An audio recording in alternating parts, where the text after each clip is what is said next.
Okay dear students, now moving to the next thing, standing waves. तो students देखो, standing wave बहुत ही simple चीज होती है। जैसे कि सपोज करो दो वॉल्स के बीच में एक रोप जो है वो टाइटली फिक्स्ड है।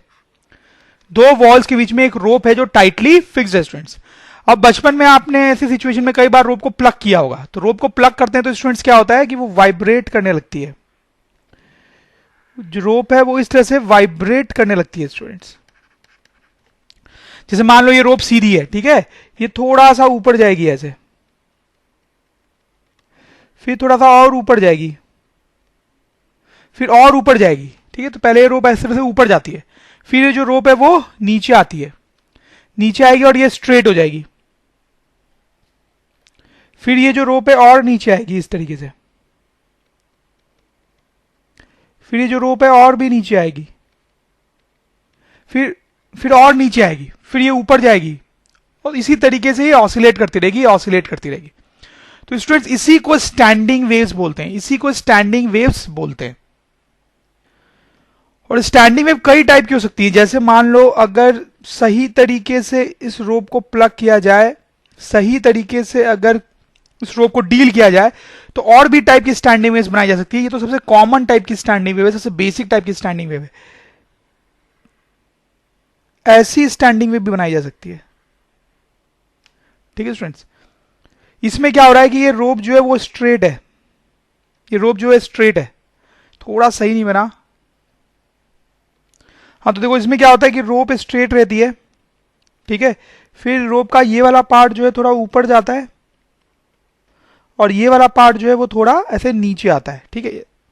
फिर रोप का ये पार्ट जो है ऊपर और जाता है, और ये जो पार्ट है वो इस तरह से नीचे आता है, ठीक है। आप समझ रहे हो कैसे इस स्टैंडिंग वेव में रोप वाइब्रेट कर रही है। आई होप आप समझ रहे हो कैसे रोप यहां पर वाइब्रेट कर रही है स्टूडेंट्स। और कॉम्प्लिकेटेड स्टैंडिंग वेव्स भी हो सकती हैं। जैसे मैं आपको एक और बना के दिखाता हूं स्टूडेंट्स।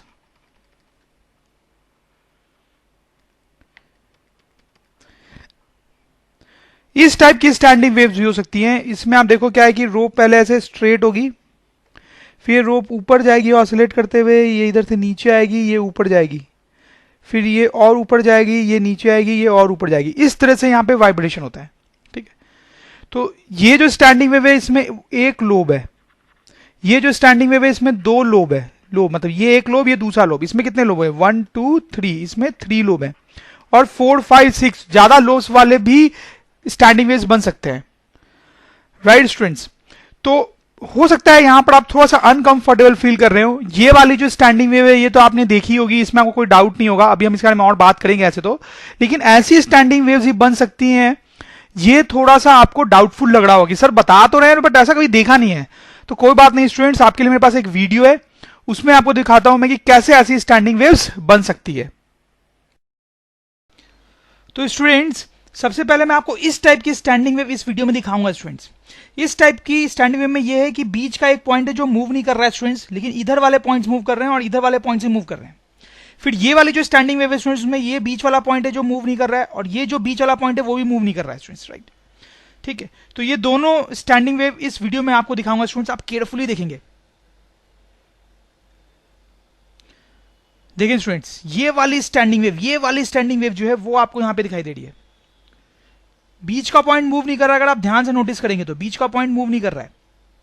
देखिए यहां पे स्टूडेंट्स, इधर का पार्ट मूवमेंट कर रहा है और इधर का पार्ट ही मूवमेंट कर रहा है। बीच में एक पॉइंट है वो मूवमेंट नहीं कर रहा है। अब ये वाली स्टैंडिंग में बनाई, देखो देखो, अब ये वाली स्टैंडिंग में ये वाली दिखाई दे रही है। देखो दो ऐसे पॉइंट्स हैं बीच में जो मूव नहीं कर रहे हैं,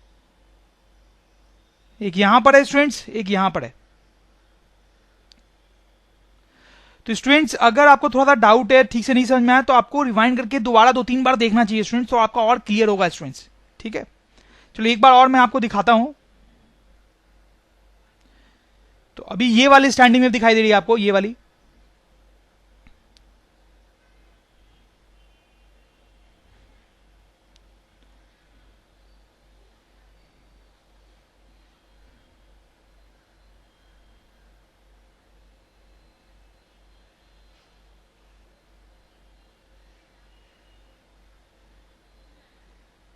अब ये स्टैंडिंग वेव है, ये वाली, ये वाली, ठीक है स्टूडेंट्स, तो अगर आपको डाउट है तो आप और भी रिवाइंड करके देख सकते हैं। मैं अब इस वीडियो को यहाँ पे बंद करने वाला हूँ और हम आगे मूव करेंगे स्टूडेंट्स।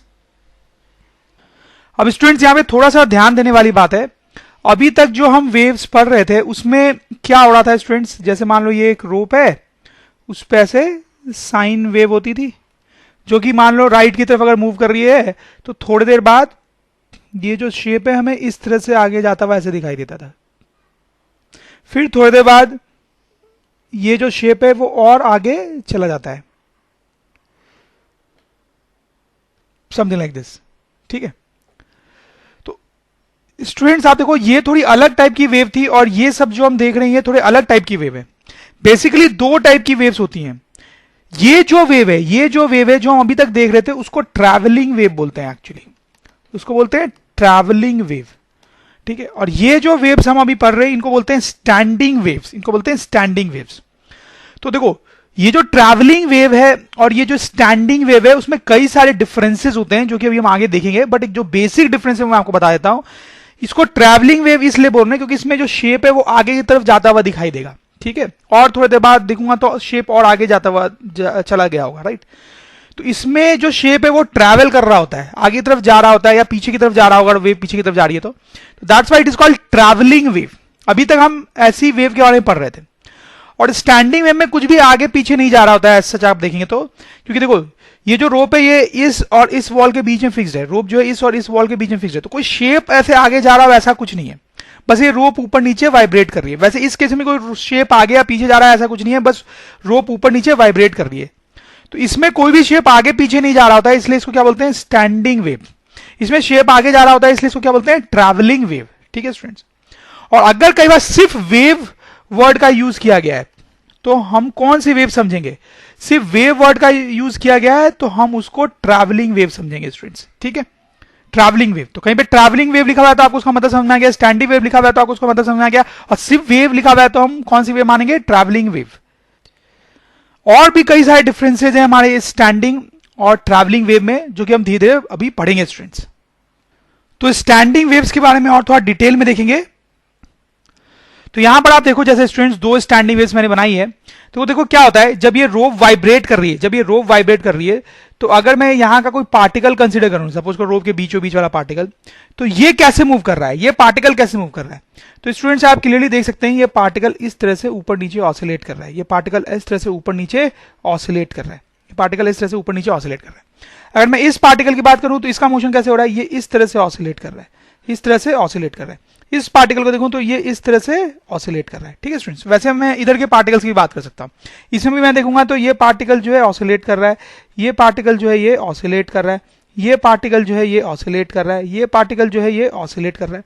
ठीक है, तो स्टूडेंट्स यहां पे भी क्या हो रहा होता है कि जो रोप के पार्टिकल्स होते हैं वो ऑसिलेट कर रहे होते हैं, इनफैक्ट एसएचएम कर रहे होते हैं, एसएचएम कर रहे होते हैं।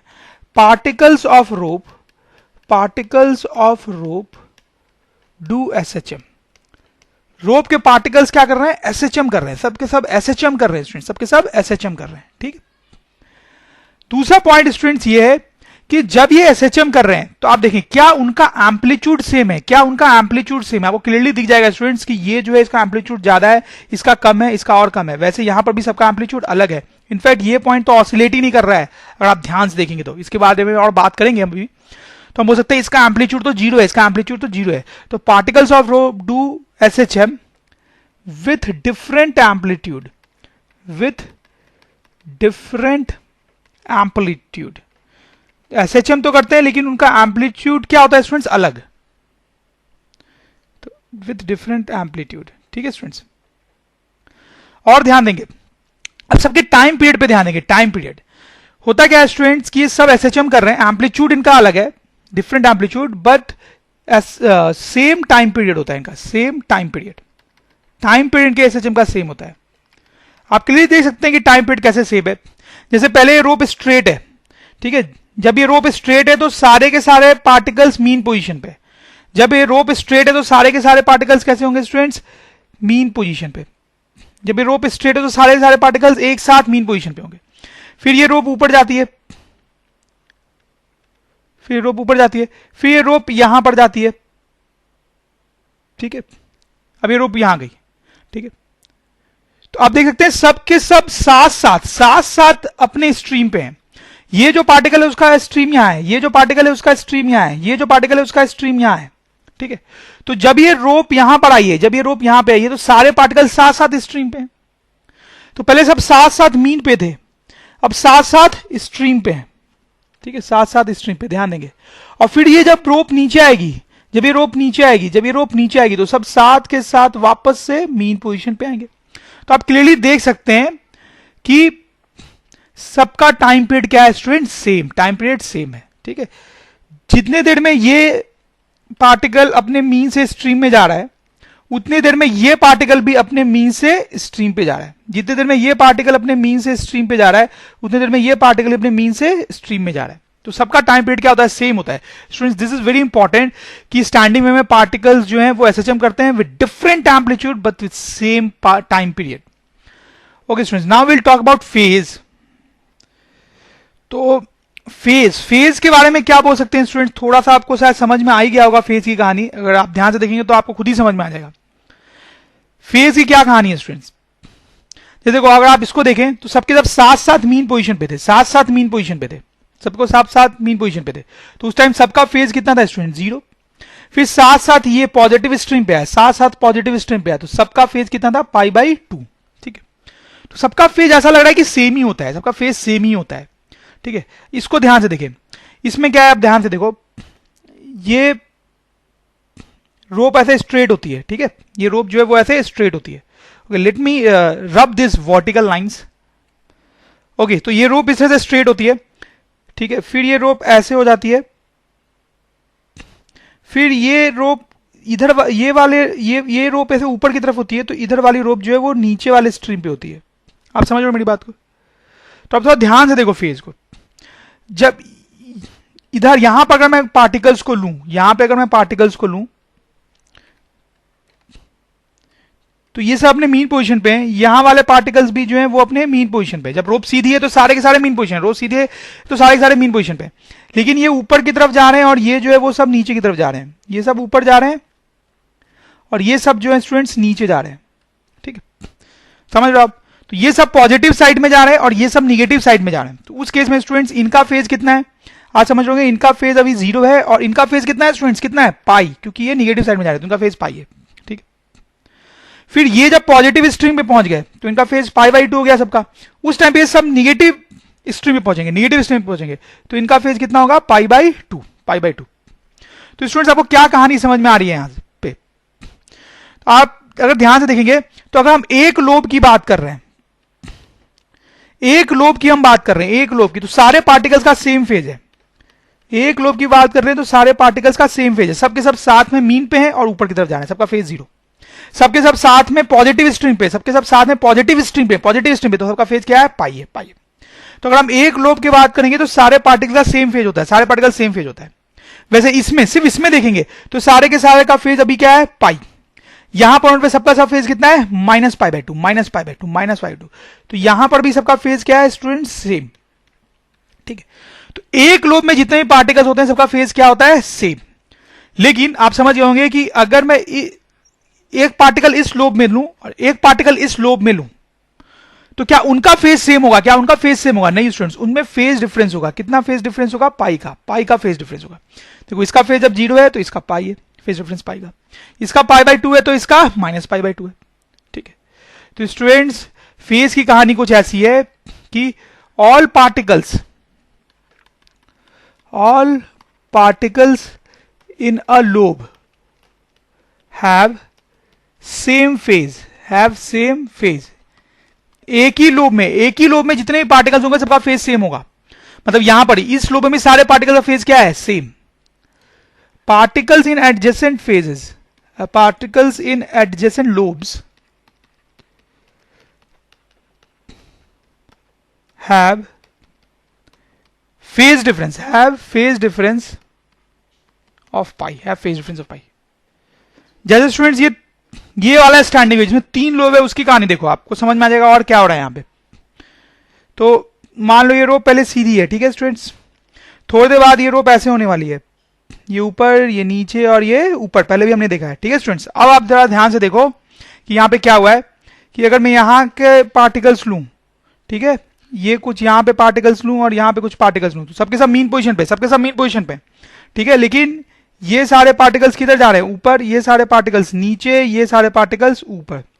तो इन सब का आपस में क्या है, सेम फेज, इनका सबका आपस में सेम फेज है, इन सबका आपस में सेम फेज है, और इन सबका भी आपस में सेम फेज है, ठीक है स्टूडेंट्स। लेकिन आप देखो ये सब मीन पे ऊपर जा रहे हैं, ये सब मीन पे नीचे जा रहे हैं, तो फेज डिफरेंस कितना हुआ, पाई। और फिर ये सब नीचे जा रहे हैं और ये सब ऊपर जा रहे हैं, तो इनके बीच में फेज डिफरेंस कितना है स्टूडेंट्स, पाई, ठीक है। ये मीन पे नीचे जा रहे हैं, ये मीन पे ऊपर जा रहे हैं, तो फेज डिफरेंस पाई, ठीक है। तो इन दो एडजेसेंट लोब्स में फेज डिफरेंस पाई है, इन दो एडजेसेंट लोब्स में फेज डिफरेंस पाई है, ठीक है स्टूडेंट।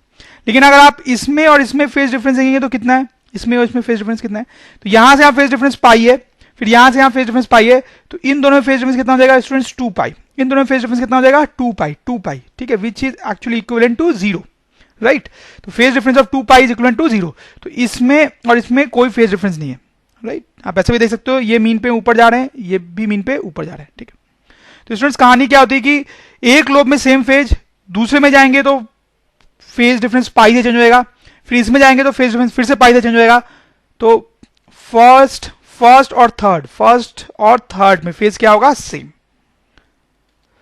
ओके, तो आप देख सकते हो मैंने यहां पे ट्रैवलिंग वेव बनाई है स्टूडेंट्स, थोड़ा सा क्लीन अप करके यहां पे सिर्फ ट्रैवलिंग वेव बना दी मैंने, ठीक है। तो ये कोई हार्मोनिक या साइनोसाइडल ट्रैवलिंग वेव है जो आगे तरफ जा रही है, ठीक है। तो कुछ कंपैरिजन करेंगे हम दोनों के, कुछ कंपैरिजन करेंगे स्टूडेंट्स, ठीक है। तो जैसे देखो यहां पर जो स्टैंडिंग वेव, इसमें जब पार्टिकल्स एसएचएम करते हैं, तो हमने क्या देखा है कि उनका एम्पलीट्यूड डिफरेंट होता है। देखो जैसे इसका एम्पलीट्यूड ज्यादा है, इसका कम है, इसका कम है, तो इसमें डिफरेंट एम्पलीट्यूड्स, जो पार्टिकल्स एसएचएम कर रहे होते हैं उनका एम्पलीट्यूड क्या होता है स्टूडेंट्स, डिफरेंट। तो यहां पे इनका ले सकते हैं डिफरेंट एम्पलीट्यूड, ठीक। यहां पर आप देखें, क्या यहां पर भी जो पार्टिकल्स एसएचएम कर रहे होते हैं उनका डिफरेंट एम्पलीट्यूड होता है स्टूडेंट्स, सोचें आपको पता ही है। नहीं स्टूडेंट्स, हमने देखा है कि सारे पार्टिकल्स बिल्कुल सेम टाइप का मोशन करते हैं, सब बिल्कुल सेम टाइप का मोशन करते हैं, सबका एम्पलीट्यूड क्या होता है, सेम, सबका एम्पलीट्यूड क्या होता है स्टूडेंट, सेम, ठीक है। अभी जो वेव का शेप है वो ऑरेंज में, मतलब यहां पर एक पार्टिकल है वो एसएचएम कर रहा है, लेकिन अभी वो यहां पर है। यहां पर भी जो पार्टिकल है वो एसएचएम कर रहा है, लेकिन अभी वो यहां पे है। यहां पे जो पार्टिकल है एसएचएम कर रहा है वो अभी यहां पे स्ट्रीम पे, वो यहां का जो पार्टिकल है एसएचएम कर रहा है स्ट्रीम से थोड़ा नीचे है। यहां पे जो पार्टिकल है वो एसएचएम कर रहा है और वो स्ट्रीम से यहां पर है, ठीक है। तो यहां पर हमने पहले ही ऑलरेडी देखा हुआ है कि इसमें सारे पार्टिकल्स का एम्पलीट्यूड क्या होता है स्टूडेंट, सेम एम्पलीट्यूड। तो this is a very important difference कि जो ट्रैवलिंग वेव हमने पढ़ा था उसमें सारे पार्टिकल एसएचएम करते हैं विद सेम एम्पलीट्यूड, लेकिन स्टैंडिंग में सारे पार्टिकल एसएचएम करते हैं विद डिफरेंट एम्पलीट्यूड, ठीक है। फिर अभी हमने यहां पे देखा कि टाइम पीरियड जो होता है वो सेम होता है सारे पार्टिकल्स का, तो टाइम पीरियड तो यहां पर भी सेम ही होता है स्टूडेंट्स, इसमें कोई डाउट नहीं है, ठीक है। जैसे यहां पे सारे पार्टिकल सेम टाइम पीरियड से एसएचएम करते हैं, वैसे यहां पर भी सारे पार्टिकल सेम टाइम पीरियड से एसएचएम करते हैं। हालांकि ये डिफरेंस नहीं हुआ, फिर भी मैंने लिख दिया क्योंकि स्टूडेंट्स को कई बार कंफ्यूजन हो जाता है। अब फेज की बात करते हैं स्टूडेंट्स, तो इसमें हमने देखा कि फेज का क्या फंडा होता है, फेज जो है सेम इन वन लोब, एक लोब में जो फेज है वो सेम होता है, and phase difference pi in adjacent lobes, ठीक है, ऐसा हमने देखा है। तो this about phase, point 1, point 2, point 3, ठीक है। तो what can we say about phase here, ठीक है। यहां पे एक लोब में सारे पार्टिकल का फेज सेम होता है, यहां पे ऐसा कुछ नहीं होता है स्टूडेंट्स। यहां पे तो देखो आप, अभी बिल्कुल बगल बगल वाले पार्टिकल्स मैंने देखे, ठीक है, अभी मैंने यहां पे बनाए, मैं इसको ग्रीन बना देता हूं। ये पार्टिकल यहां है, ये यहां है, ये यहां है, ये यहां है, ये यहां है। तो कोई भी दो एडजेसेंट पार्टिकल लो तो थोड़ा सा फेज डिफरेंस होता है, कोई भी दो एडजेसेंट पार्टिकल्स लो तो उनमें थोड़ा सा फेज डिफरेंस होता है, ठीक है। कोई भी दो एडजेसेंट पार्टिकल्स लो तो उसमें थोड़ा सा फेज डिफरेंस होता है, ठीक है। और दूसरा क्या होता है, सेम फेज कब होता है, वो हमने देखा है कि अगर हम लैम्डा दूरी पे जाए तो फेज डिफरेंस सेम होता है। मतलब ये जो पार्टिकल है और ये जो पार्टिकल है, और ये जो पार्टिकल है, इनके बीच की डिस्टेंस लैम्डा है, इनका फेज सेम होगा, ठीक है। तो यहां पर क्या फेज का फंडा बिल्कुल अलग है, phase same for particles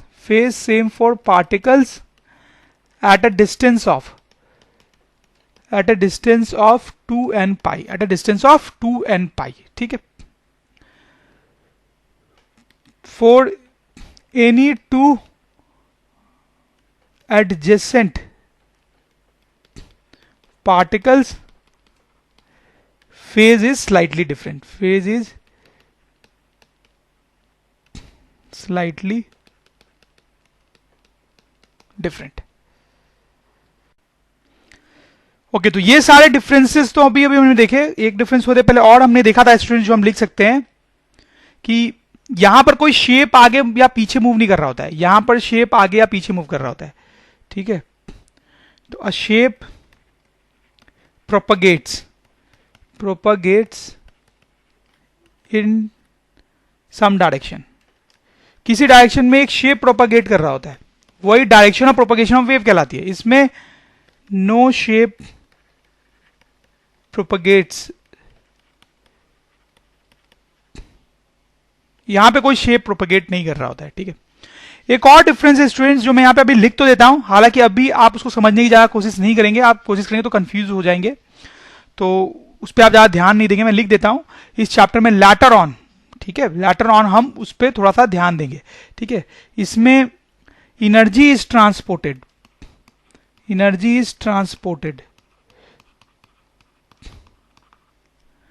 no energy transportation.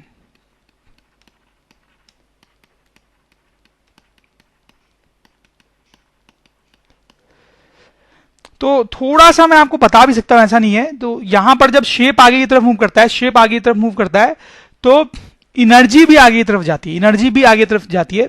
ठीक है, एनर्जी आगे की तरफ ट्रैवल करती है. पहले इस चैप्टर के बिगनिंग मैंने आपको थोड़ा सा एक्सप्लेन भी किया था कि कैसे एनर्जी आगे जाती है. हालांकि इस चैप्टर में आगे हम और डिटेल में देखने वाले हैं. तो इस केस में जब शेप आगे की तरफ जाता है, तो एनर्जी को आगे लेके जाता है. इस केस में तो कुछ आगे या पीछे जा ही नहीं रहा होता है, तो एनर्जी ट्रांसपोर्ट नहीं हो रही होती है. एनर्जी ना आगे जा रही होती है ना पीछे जा रही होती है. ठीक है, और डिटेल में इसको लेटर ऑन देखेंगे. तो स्टूडेंट्स, हमने स्टैंडिंग वेव्स जो होती हैं उनका बेसिक्स देख लिया, लेकिन वो भी दो टाइप्स की होती हैं. ठीक है, तो उन दोनों टाइप को हम एक एक करके डिटेल में देखेंगे. तो पहला टाइप देखते हैं केस 1 में, रोप बिटवीन टू रिजिड वॉल्स. तो ये जो पहले टाइप का स्टैंडिंग वेव है, इसमें क्या होता है स्टूडेंट्स कि एक रोप होती है हमारे पास जो दो वॉल्स के बीच में फिक्स्ड होती है. ठीक है, तो यही केस मैं अभी तक आपको बता भी रहा था. ठीक है, तो इसके बारे में और डिटेल में देखेंगे, लेकिन एक और टाइप की भी स्टैंडिंग वेव होती है जो हम इसके बाद देखेंगे. ठीक है, तो पहले केस में जो रोप है हमारी, वो दो फिक्स्ड वॉल के बीच में होती है स्टूडेंट्स. तो जैसे मैंने आपको बताया, इसमें कई टाइप की स्टैंडिंग वेव्स बन सकती है. मैंने बना के भी दिखाया था आपको, तो मैं वापस से बना देता हूं स्टूडेंट्स. ये सबसे बेसिक टाइप की स्टैंडिंग वेव है. सो आप देखें, यहां पर एक लोब है स्टूडेंट्स, यहां पे 2, यहां पे 3, यहां पे 4. वैसे आप चाहें तो और भी स्टैंडिंग वेव्स बना सकते हैं जिसमें और भी ज्यादा लोब्स हो, 5, 6, 7 एंड सो ऑन. ठीक है, तो स्टूडेंट्स देखो, यहां पर आप देखो, ये जो स्टैंडिंग वेव है, इसमें एक पॉइंट आपको ऐसा दिख रहा है जिसका एम्पलीट्यूड सबसे ज्यादा है. ये जो पॉइंट है, इसका एम्पलीट्यूड जो है वो मैक्सिमम है. ठीक है, ये जो पॉइंट, इसका एम्पलीट्यूड जो है वो मैक्सिमम है. तो इस पॉइंट को हम बोलते हैं स्टूडेंट्स एंटी नोड. इस पॉइंट को क्या बोलते हैं? Anti node. एंटी नोड वैसा पॉइंट होता है जिसका मैक्सिमम एम्पलीट्यूड होता है. ठीक है स्टूडेंट्स, वैसे यहां पर ये जो, तो इसको शॉर्ट में AN लिखेंगे, एंटी नोड. वैसे यहां पर जो पार्टिकल है इसका मैक्सिमम एम्पलीट्यूड है, और ये जो पार्टिकल है इसका भी मैक्सिमम एम्पलीट्यूड है. तो हम बोलेंगे ये एक एंटी नोड है और ये भी एक एंटी नोड है. वैसे इसमें ये एक एंटी नोड है स्टूडेंट्स, ये एक एंटी नोड है, और यहां पर जो पार्टिकल है वो भी एंटी नोड है. ठीक है, वैसे आप सब में देख सकते हो. ठीक है, फिर स्टूडेंट्स एक पॉइंट होता है नोड. नोड वो पॉइंट होता है जिसका मिनिमम एम्पलीट्यूड होता है. मिनिमम एम्पलीट्यूड, या फिर हम बोल सकते हैं जीरो एम्पलीट्यूड होता है. Zero amplitude. ठीक है, जैसे आप देखो, ये जो पॉइंट है ये तो मूव ही नहीं कर रहा है और कर भी नहीं सकता है, क्योंकि ये तो वॉल से फिक्स्ड है. ये नोड है, ये जो वॉल है भी मूव नहीं कर रहा है, और ये भी वॉल से फिक्स्ड है, तो ऐसे ही मूव नहीं कर सकता था. तो इसको बोलते हैं नोड. ठीक है, तो देखो, एंटी नोड जो है नोड का अपोजिट होता है, नाम से ही क्लियर है. एंटी नोड जो है वो नोड का अपोजिट है. नोड मतलब वो पॉइंट जो मूव ही नहीं कर रहा है, और एंटी नोड जो सबसे ज्यादा मूव कर रहा है. वैसे यहां पर आप देखो, एक नोड होगा, यहां पर भी एक नोड होगा, और यहां पे बीच में भी एक नोड है. प्लीज ध्यान दें, बीच में भी एक नोड है. वैसे यहां पे एक नोड है, यहां एक नोड है, यहां एक नोड है, यहां एक नोड है, एंड सो ऑन. ठीक है स्टूडेंट्स, ठीक है, तो ये हमारा पॉइंट नंबर 1 था. पॉइंट नंबर 2 आप देखो, कि कोई भी स्टैंडिंग वेव जो बनेगी, कोई भी जो स्टैंडिंग वेव बनेगी यहां पे, उसमें वॉल पे तो नोड ही होगा, वॉल पे तो नोड ही होगा। आप देखो वॉल पे तो नोड ही होगा, ये तो जरूरी था। क्यों वॉल पे नोड होना ही होना है? क्योंकि स्टूडेंट्स वॉल पे जो रोप का पॉइंट है वो तो मूव कर नहीं पाएगा, वॉल पे जो रोप का पॉइंट है वो तो मूव कर नहीं पाएगा। इसीलिए इस सिचुएशन में स्टैंडिंग वेव के एंड में, स्टैंडिंग वेव के दोनों एंड पे हमेशा ही क्या है? नोड है। स्टैंडिंग वेव के दोनों ही एंड पे हमेशा क्या है? नोड है। बीच में भी नोड हो सकता है, ठीक है, लेकिन एंड में तो नोड ही होगा। At end of ropes, at end of nodes, ropes, at end of ropes, node must be there, node must be there, as rope is attached to fixed wall। ठीक है स्टूडेंट्स। थर्ड पॉइंट आप देखें students, देखो ये एक node है और ये एक नोड है, तो दो नोड्स के बीच में एक एंटी नोड है, ठीक है। वैसे यहां पे देखो ये नोड और ये नोड, उनके बीच में एंटी नोड, फिर ये नोड और ये नोड, उनके बीच में एंटी नोड, ठीक है। और फिर देखो ये एंटी नोड और ये एंटी नोड, उनके बीच में नोड, मतलब दो एंटी नोड के बीच में एक नोड होता है और दो नोड के बीच में एक एंटी नोड होता है, ठीक है। तो a node between two anti nodes and an anti node between two nodes. Now move to the next important thing students. अब जैसे देखो स्टूडेंट्स, ये वाली जो स्टैंडिंग वेव है, ये जो स्टैंडिंग वेव है, ठीक है, इसकी वेवलेंथ होती है। वेवलेंथ कैसे डिफाइन करते हैं? वेवलेंथ देखो स्टूडेंट्स, जैसे ट्रैवलिंग वेव में होता है वेवलेंथ, वैसे ही कुछ होता है यहां पर भी। तो ट्रैवलिंग वेव में क्या होता है? ये जो डिस्टेंस है उसको एक वेवलेंथ बोलते हैं, राइट। ये जो डिस्टेंस है उसको एक वेवलेंथ बोलते हैं, राइट। तो उस हिसाब से आपको यहां कितनी वेवलेंथ है ये बताना है। अगर रोप की लेंथ एल है, रोप की लेंथ कितनी है स्टूडेंट्स? एल। रोप की लेंथ है एल, ध्यान देंगे रोप की लेंथ कितनी है स्टूडेंट्स? एल। तो स्टूडेंट्स आप देखो ये यहां पर जो शेप बन रहा है रोप का वो ऐसे है, ऊपर जा रहा है, ऊपर जा रहा है, ठीक है। और फिर अगर ये इस तरह से नीचे जाता है यहां पे ऐसे, तो ये जो पूरा एक शेप होता है इसमें एक वेवलेंथ कंप्लीट हो जाती है, इसमें एक वेवलेंथ कंप्लीट हो जाती है। तो ये जो पूरा होता है ये एक वेवलेंथ होता है, ये एक वेवलेंथ होता है, एक वेवलेंथ होता। तो ये जो तो ये पूरा एक वेवलेंथ होता, right. This is one wavelength. तो यहां पे वेवलेंथ क्या बोलेंगे हम स्टूडेंट्स? या फिर आप सोचो ये जो पार्ट है ये आधा वेवलेंथ हुआ, ठीक है। तो wavelength by two, wavelength by two is actually length of the rope, that is L, right students. मतलब यहां पर जो वेवलेंथ है दैट इज 2l, यहां पे वेवलेंथ इज 2l। जैसे यहां पर आप देखो, यहां पर ये पूरी एक वेवलेंथ कवर हो रही है, इस रूप पे पूरी एक वेवलेंथ कवर हो रही है, ठीक है। तो यहां पर वेवलेंथ इज सिंपली एल, ठीक है। जो रोप की लेंथ है वही वेवलेंथ है स्टूडेंट्स। समझ में आ रही है को बात? सिंपल सी। तो ये मैं एक बार और रिपीट कर देता हूं, ये जो पूरी लेंथ होती ये वेवलेंथ होती, तो ये वेवलेंथ बाय 2 है। This L is wavelength by 2, तो L is wavelength by 2, L is wavelength by 2, it means wavelength is 2l, ठीक है स्टूडेंट्स। अब ये नीचे वाला देखो, इसमें स्टूडेंट्स आप देख सकते हैं कि this is one wavelength, this is actually one wavelength, ये इतना लेंथ है वो वन वेवलेंथ है। तो यहां पे वेवलेंथ कितना लिख सकते हैं? एल के टर्म में स्टूडेंट्स। तो आप देख सकते हैं इसमें 3 लोब है, तो this lobe takes distance L by 3, this lobe takes distance L by 3, this lobe takes distance L by 3, ठीक है। तो वेवलेंथ कितनी हो गई? 2 times of L by 3, 2 times of L by 3, right. वैसे इस केस में अगर आप देखें तो आप देख सकते हैं students this is one wavelength, ठीक है। तो ये कितना होगा? क्लियरली एल बाई 2 होगा। या फिर आप ऐसा सोचो कि इसमें 4 लोब हैं, तो this is L by 4 length, this is L by 4 length, this L by 4 length, this is L by 4 length, 2 times of L by 4। ऐसे सोचना चाहिए, इससे कभी भी गलती नहीं होगी, ठीक है। जैसे एक और मैं बना देता हूं स्टूडेंट्स। अब देखो यहां पे 5 लोब वाली मैंने स्टैंडिंग वेव बनाई है, इसमें आप बताएं वेवलेंथ कैसे लिखेंगे स्टूडेंट्स? इसमें वेवलेंथ कितनी होगी? तो बहुत सिंपल है, ये जो डिस्टेंस है दैट इज वन वेवलेंथ, ठीक है। तो इसमें 5 लोब है, 5, तो this is L by 5, this is L by 5, this is L by 5, this is L by 5, this is L by 5। तो wavelength is 2l by 5, wavelength is 2l by 5, ठीक है students. Wavelength is 2l by 5। तो यहां पर students एक चीज आप note कर सकते हैं कि 2 लोब मिलके एक वेवलेंथ बनाते हैं, 2 लोब मिलके एक वेवलेंथ बनाते हैं, राइट। 2 लोब मिलके एक वेवलेंथ बनाते हैं। वैसे यहां पर भी 2 लोब मिलके एक वेवलेंथ बनाते हैं, दो लोब मिलके एक वेवलेंथ बनाते हैं, दो लोब मिलके एक वेवलेंथ बनाते हैं। ठीक है स्टूडेंट्स, तो एक वेवलेंथ, एक लोब की लेंथ कितनी है, एक लोब की वेवलेंथ कितनी है, एक लोब की लेंथ कितनी है, एक लोब की लेंथ है लैम्डा बाय 2। तो स्टूडेंट्स हम यहां पे लिख सकते हैं कि length of one lobe, length of one lobe equals to lambda by 2। ठीक है, दो लोब मिलके एक वेवलेंथ है, तो एक लोब कितना हुआ, लैम्डा बाई 2। स्टूडेंट्स हम ये भी लिख सकते हैं कि distance between two adjacent nodes, distance between two adjacent nodes कितना होता है students, distance between two adjacent nodes, जैसे कोई भी केस में देख लो, ये और ये दो नोड्स हैं, दो नोड्स हैं एडजेसेंट नोड्स हैं, इनके बीच में डिस्टेंस कितना होगा, एक लोब जितना, दैट इज लैम्डा बाई 2। ठीक है स्टूडेंट्स, बताइए आप किसी में भी देखो। ठीक है, ये दो नोड्स है, दो नोड्स के बीच में डिस्टेंस कितना है, लैम्डा बाई 2। ठीक है, समझ रहे हो, वैसे दो एडजेसेंट एंटी नोड्स के बीच में डिस्टेंस भी कितना होगा, लैम्डा बाई 2। तो उसी तरह से distance between two adjacent anti nodes भी कितना होगा, लैम्डा बाई 2। ठीक है स्टूडेंट्स, अच्छा आप ये देखो, नोड और एंटी नोड, एडजेसेंट नोड और एंटी नोड के बीच में डिस्टेंस कितना होगा, आधा लोब का कितना लैम्डा बाई 4।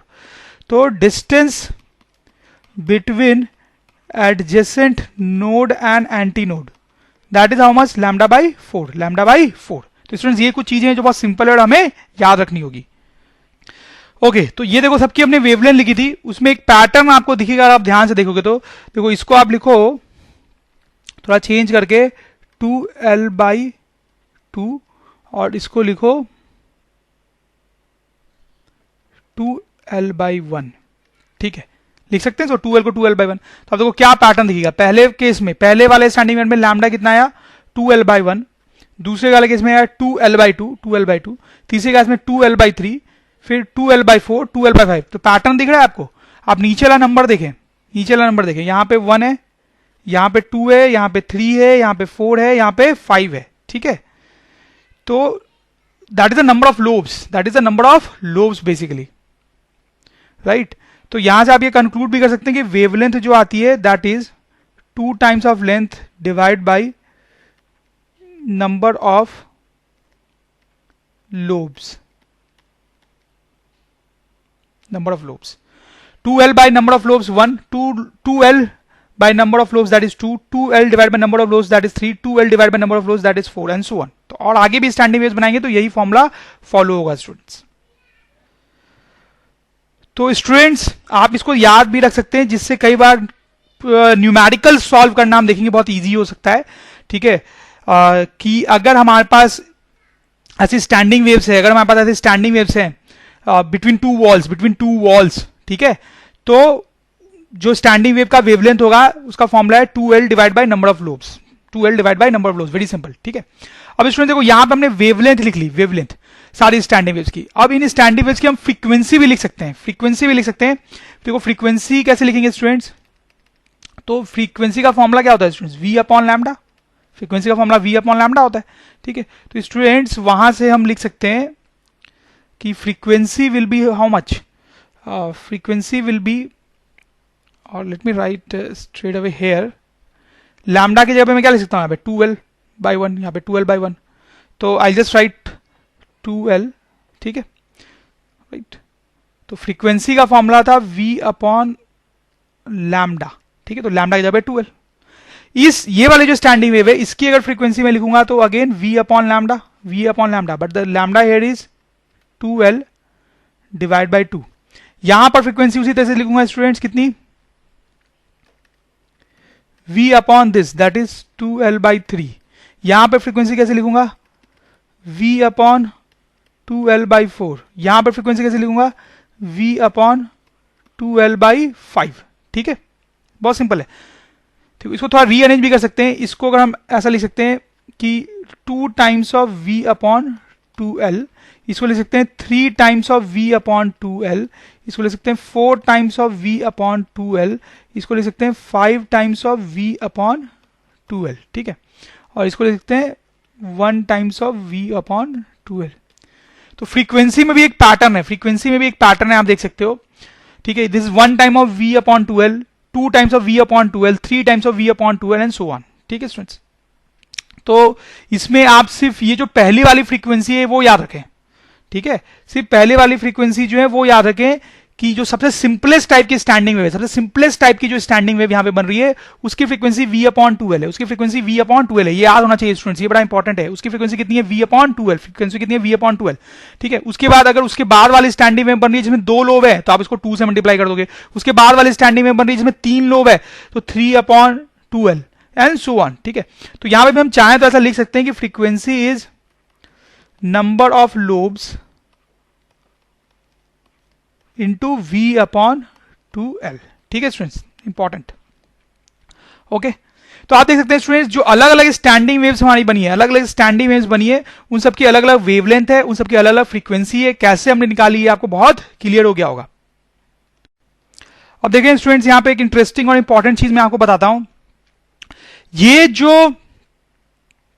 जो हमारी स्टैंडिंग वेव है, सबसे पहली वाली, सबसे बेसिक वाली, ठीक है स्टूडेंट्स, इसको बोलते हैं फर्स्ट हार्मोनिक। इस स्टैंडिंग वेव का नाम क्या होता है, फर्स्ट हार्मोनिक, इसको बोलते हैं फर्स्ट हार्मोनिक। ठीक है, ये जो दूसरी वाली स्टैंडिंग वेव स्टूडेंट्स उसको बोलते हैं सेकंड हार्मोनिक।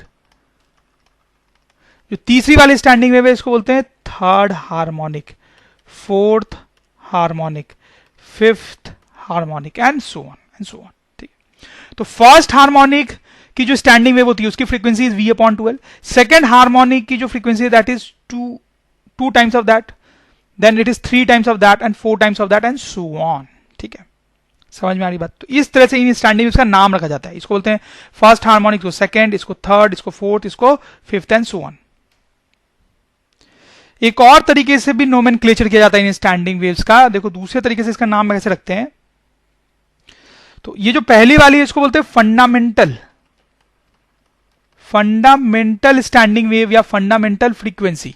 ठीक है, इसको बोलते हैं फंडामेंटल फ्रीक्वेंसी, इसको लेंगे फंडामेंटल स्टैंडिंग वेव। इसको बोलते हैं फर्स्ट ओवरटोन, फर्स्ट ओवरटोन, इसको बोलते हैं सेकंड ओवरटोन, ध्यान देंगे नाम पे।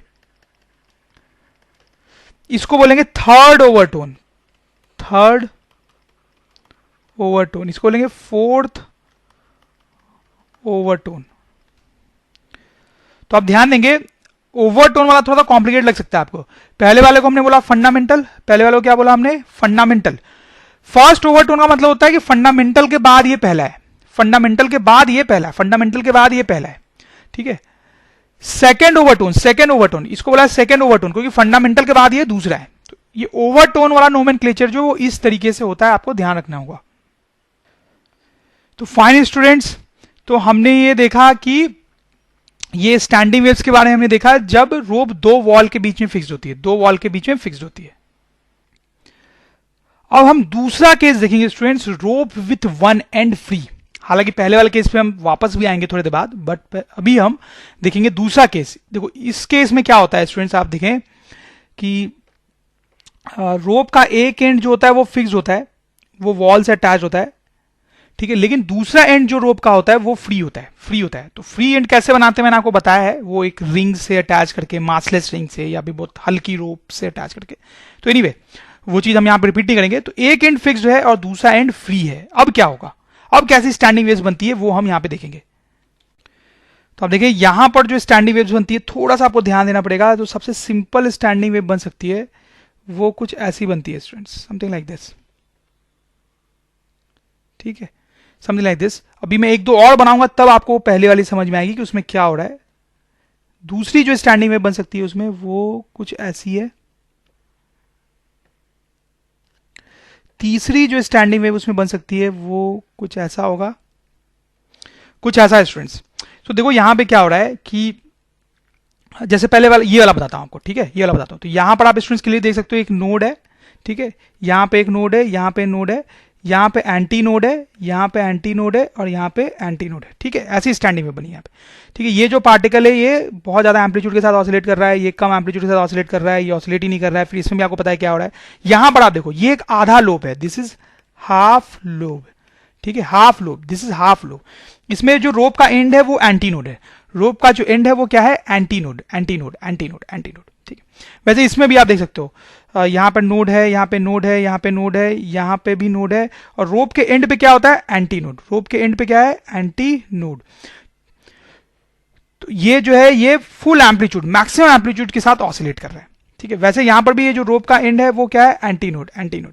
और ये दूसरा एंड जो है वो नोड है, यहाँ पे ये नोड है, और ये जो एंड है वो क्या है स्टूडेंट्स, एंटी नोड। तो स्टूडेंट्स सबसे पहला पॉइंट आप ये समझ रहे होंगे कि जब रोप का एक एंड फ्री होगा, एक एंड फ्री होगा, तो वहां पर क्या बनता है स्टूडेंट्स, एंटी नोड। वहां पे क्या बनता है, एंटी नोड। लॉजिकल भी, क्योंकि वो फ्री है तो आराम से मूव कर सकता है, आराम से मूव कर सकता है। वो क्या बनता है स्टूडेंट्स, एंटी नोड, ठीक है। और दूसरा एंड फिक्स्ड है तो वो क्या बनता है, नोड। तो हम स्टूडेंट लिख सकते हैं the free end of rope has anti node. और फिक्स्ड एंड पे तो नोड होगा ही, उसमें कोई डाउट नहीं है स्टूडेंट्स, ठीक है।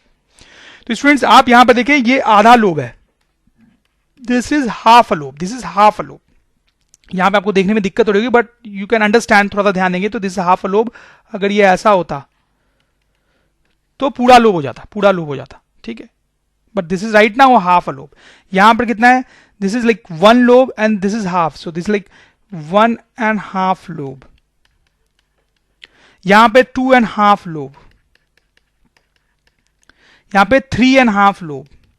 तो कैसे स्टैंडिंग वेव्स बन रही है समझ रहे हो। सबसे पहले हाफ लोब है, फिर उसमें एक लोब बढ़ गया 1.5, फिर एक लोब और बढ़ गया 2.5, फिर एक लोब और बढ़ गया 3.5 एंड सो ऑन, ठीक है।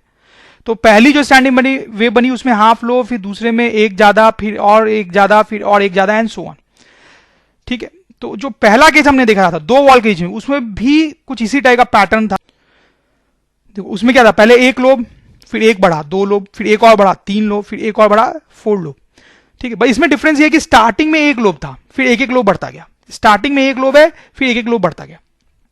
इसमें क्या है, स्टार्टिंग में हाफ लोब है, स्टार्टिंग में हाफ लोब है, फिर एक एक लोब बढ़ते जा रहे हैं, 1.5, 2.5 एंड 3.5। तो ये चीज आपको ध्यान रखनी है स्टूडेंट्स। अब स्टूडेंट्स इस केस में भी हम सब में वेवलेंथ निकालेंगे। तो इस केस में अगर मैं वेवलेंथ निकालूं तो कितना होगा, पहले वाले केस में वेवलेंथ। तो स्टूडेंट्स आप थोड़ा सा यहां मैं आपको बना के दिखाता हूं, वहां बहुत गंदा हो जाएगा नहीं तो। ये मान लो एक छोटी सी रोप है, ठीक है, ऐसे आपका स्टैंडिंग वेव बना हुआ है, ठीक है। अब अगर ये पूरा लोब ऐसे कंप्लीट होता और फिर एक और लोब ऐसे ये होता, तो ये जो है वो आपका पूरा वेवलेंथ कंप्लीट हो जाता, पूरा वेवलेंथ कंप्लीट होता, ठीक है।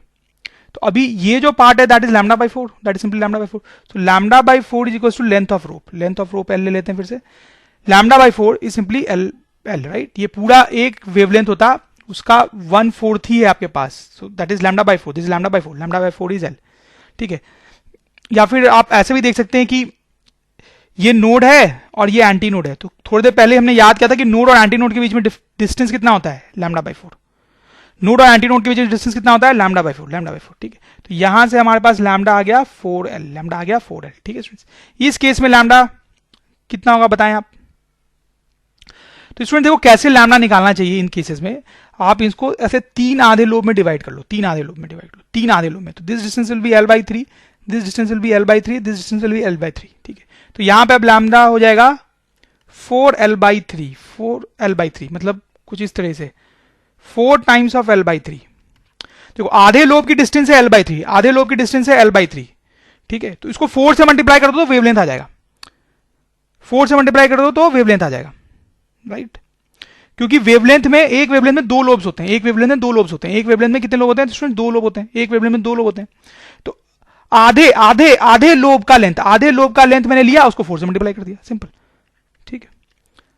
फिर आप देखो यहां पे, अब इसको आप डिवाइड करोगे तो कितने हाफ लोब्स बनेंगे, ठीक है, 1 2 3 4 5, ठीक है।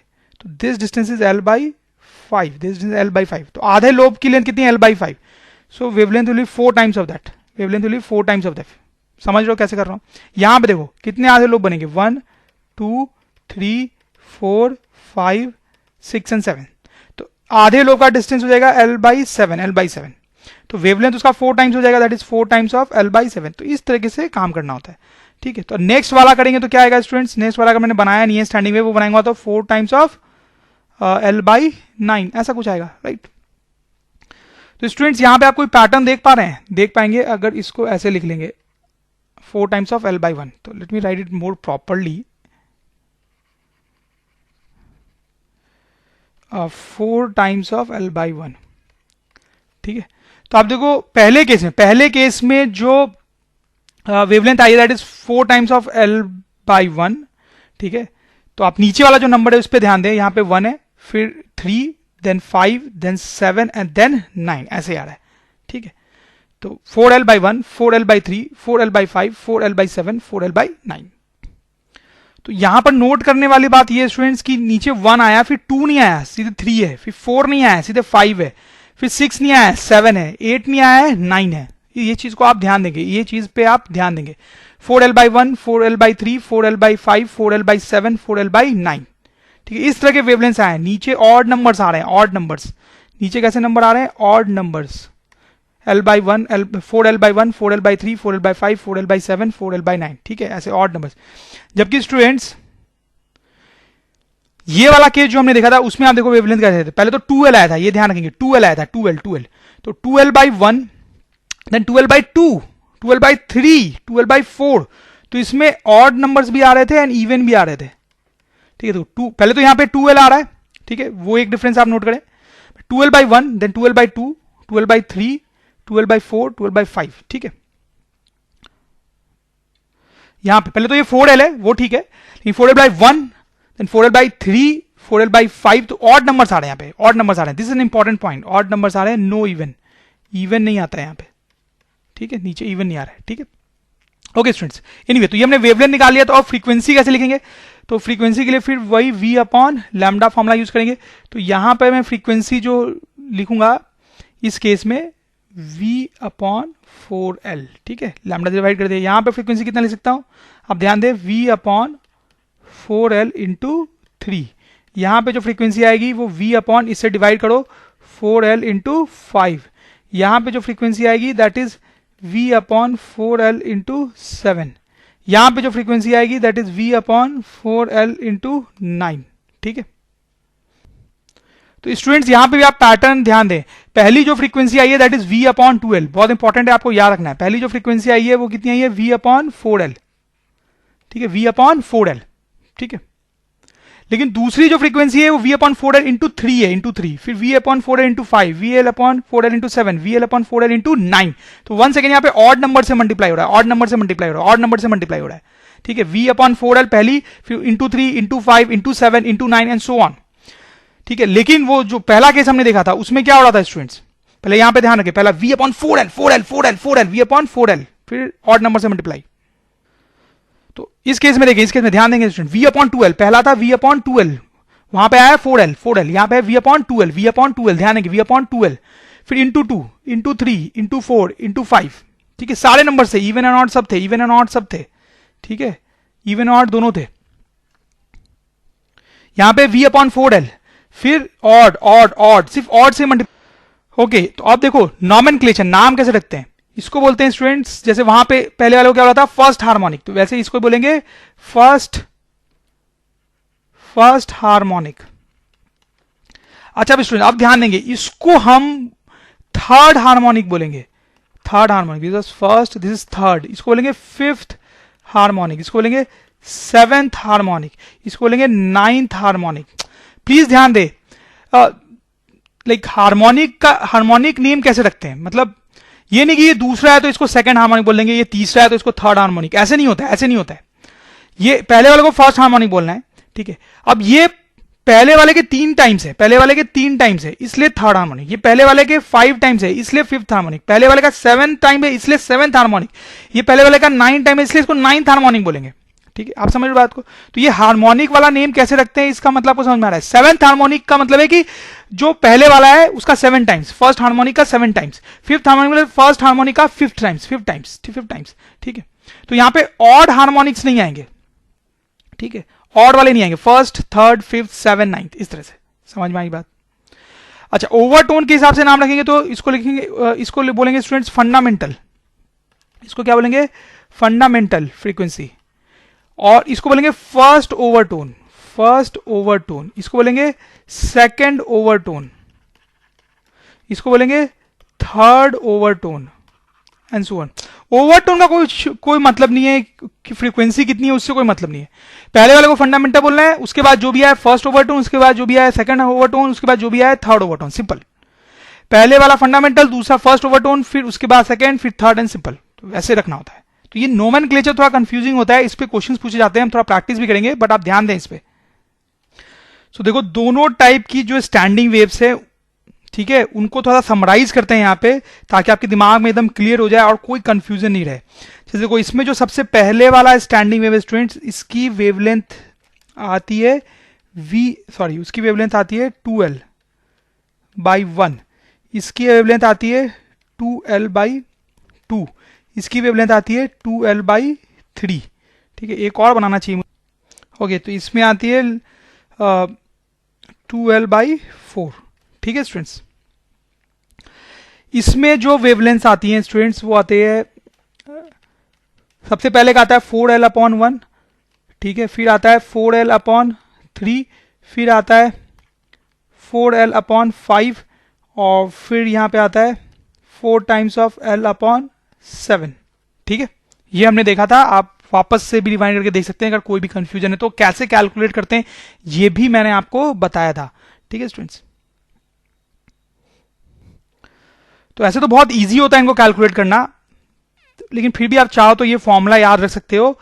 हालांकि मुझे तो फॉर्मूला याद नहीं है, मैं तो तुरंत कैलकुलेट कर लेता हूं, जैसे मैंने आपको बताया था वैसे, कि यहां पर लैम्डा का फॉर्मूला आता है 2l/ नंबर ऑफ लोब्स।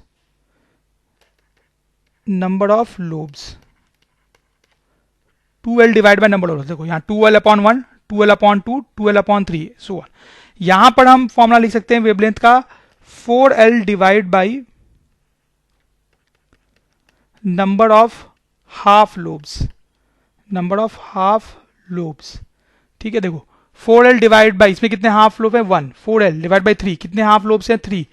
ठीक है, 4l डिवाइड बाई, इसमें भी half lobe 5 and so on. आप चाहो तो ये वाला फॉर्मूला आप यहां भी लिख सकते हो। ठीक है, यहां पर ये फॉर्मूला लिख सकते हो और ये भी लिख सकते हो 4 divide by number of half lobes. ये भी आप लिख सकते हो स्टूडेंट्स। देखो ना, देखो ये देखो ये, ठीक है, 4l लिखेंगे। ठीक है, और इसमें कितने हाफ लोब्स है 2, कितने हाफ लोब्स हैं 2, तो यहाँ 2 से डिवाइड करो तो 2l आ जाएगा ना, 2l। मतलब या फिर यहाँ पे देखो 2l divide by number of lobes. तो बेसिकली मैंने क्या किया है कि ऊपर 2 से मल्टीप्लाई किया तो 4l हो गया, और नीचे भी 2 से मल्टीप्लाई कर दिया। नंबर ऑफ हाफ लोब्स हमेशा डबल होंगे, नंबर ऑफ हाफ लोब्स हमेशा डबल होंगे ना, नंबर ऑफ हाफ लोब्स हमेशा डबल होंगे। ठीक है, तो वेवलेंथ के लिए आप हमेशा ये फॉर्मूला यूज कर सकते हो दोनों ही केस में। क्या, lambda equals to 4l divide by number of half lobes. Lambda equals to 4l divide by number of half lobes. ठीक है, दोनों ही केस में आप ये फॉर्मूला यूज कर सकते हो, समझ में आ रहा होगा आपको। ठीक है, देखो जैसे यहाँ पे भी 4l, क्या लिख सकते हैं इसको 4l, ठीक है, divide by number of half lobes. Half lobes कितने यहाँ पे 4। ठीक है, तो एक ही बात है ना, एक ही बात है। ठीक है, सो एनीवेज, तो लैम्डा के लिए आप हमेशा दोनों ही केस में ये फॉर्मूला लिख सकते हो, which is important, 4l divide by number of half lobes, number of half lobes. अब बात इसमें फ्रीक्वेंसी करते हैं, जो कि एक्चुअली ज्यादा इंपॉर्टेंट है। इस केस में फ्रीक्वेंसी आई थी v/2l, फिर इसमें आई थी v/2l इंटू 2, फिर इस केस में आई थी v/2l, sorry 2l into 3, v/2l into 4 and so on. ठीक है, इस केस में फ्रीक्वेंसी स्टूडेंट्स आई थी v/4l। इस केस में फ्रीक्वेंसी आई थी 3 टाइम्स ऑफ v/4l। इस केस में फ्रीक्वेंसी आई थी 5 टाइम्स ऑफ v/4l। इस केस में फ्रीक्वेंसी आई थी 7 times of v/4l and so on. ठीक है, तो इसमें ध्यान रखने वाली बात स्टूडेंट्स ये है, पहला तो ये कि यहां पे पहली आती है v/2l, यहां पे आती है v/4l। ठीक है, फिर इसमें इवन मल्टीपल्स हैं, सिर्फ सॉरी सारे मल्टीपल, 2 से मल्टीप्लाई, 3 से मल्टीप्लाई, 4 से मल्टीप्लाई, इसमें 3 से 5 से 7 से। ठीक है, ऐसे मल्टीपल्स होते हैं। ठीक है, ये आपको ध्यान रखना है। इसमें सिर्फ ऑड मल्टीपल्स हैं, और यहां पे both odd and even multiples. ठीक है, तो स्टूडेंट्स इसको क्या बोलेंगे यहां पे फर्स्ट हार्मोनिक, इसको यहां पे बोलते हैं फर्स्ट हार्मोनिक, या late me use different colour, इसको बोलते हैं फर्स्ट हार्मोनिक। ये 2 टाइम्स है इसलिए इसको सेकेंड हार्मोनिक, ये 3 टाइम्स है इसलिए इसको थर्ड हार्मोनिक, ये 4 टाइम्स है इसलिए फोर्थ हार्मोनिक। अब यहां पे लेकिन इसको फर्स्ट हार्मोनिक, ये 3 टाइम्स है इसको थर्ड हार्मोनिक बोलेंगे, ये 5 टाइम्स है इसको फिफ्थ हार्मोनिक बोलेंगे, ये 7 टाइम्स है इसको 7 हार्मोनिक बोलेंगे, एंड सो ऑन। ठीक है, तो हार्मोनिक का जो नाम होता है वो कैसे होता है आपको मैंने बताया कि पहले वाले के कितने टाइम्स है। ठीक है, ओवरटोन के हिसाब से ओवरटोन दोनों ही केस में सेम तरीके से नोमेनक्लेचर होगा। ओवरटोन कैसे लिखेंगे, इसको लिखेंगे दोनों ही को, दोनों में इसको बोलेंगे फंडामेंटल, पहले वाले को क्या बोलेंगे फंडामेंटल। ठीक है, और दूसरे वाले को क्या बोलेंगे फर्स्ट ओवरटोन, फिर इसको बोलेंगे सेकंड ओवरटोन, इसको बोलेंगे थर्ड ओवरटोन। समझ में आ रही बात, एंड सो ऑन। ठीक है, ये जो नोमेनक्लेचर वाला पार्ट है ये बिल्कुल आपके ध्यान में होना चाहिए, यहीं पे मैक्सिमम गड़बड़ी होती है। ठीक है स्टूडेंट्स, अब देखो यहां पर ये जो फ्रीक्वेंसीज हैं स्टूडेंट्स, उनको कई बार ऐसे लिखा जाता है कि यहां पे जो फ्रीक्वेंसीज होती हैं दैट इज पॉसिबल फ्रीक्वेंसीज जो है यहां पे that is v upon 2l into N. ठीक है, लिख सकते हैं इसे v अपॉन 2l, फिर v upon 2l into 2 into 3 into 4, तो v upon 2l into N, where n is an integer, where n can be an integer, right, ऐसा लिख सकते हैं। यहां पर जो फ्रीक्वेंसीज होती हैं उनके लिए फॉर्मूला होता है स्टूडेंट्स, उसको ऐसे लिखते हैं v अपॉन 4l, आपको बुक्स में लिखा हुआ मिलेगा 2n प्लस 1। ठीक है, वे n can be an integer. देखो n को अगर सॉरी ये प्लस नहीं होगा बीच में, प्लस करके भी कई बार लिखते हैं बट फिर वो अलग तरीके से लिखते हैं। यहां जो ज्यादा काम का मान लिए 2n माइनस 1, इससे हमारा सारा काम हो जाएगा 2n माइनस 1।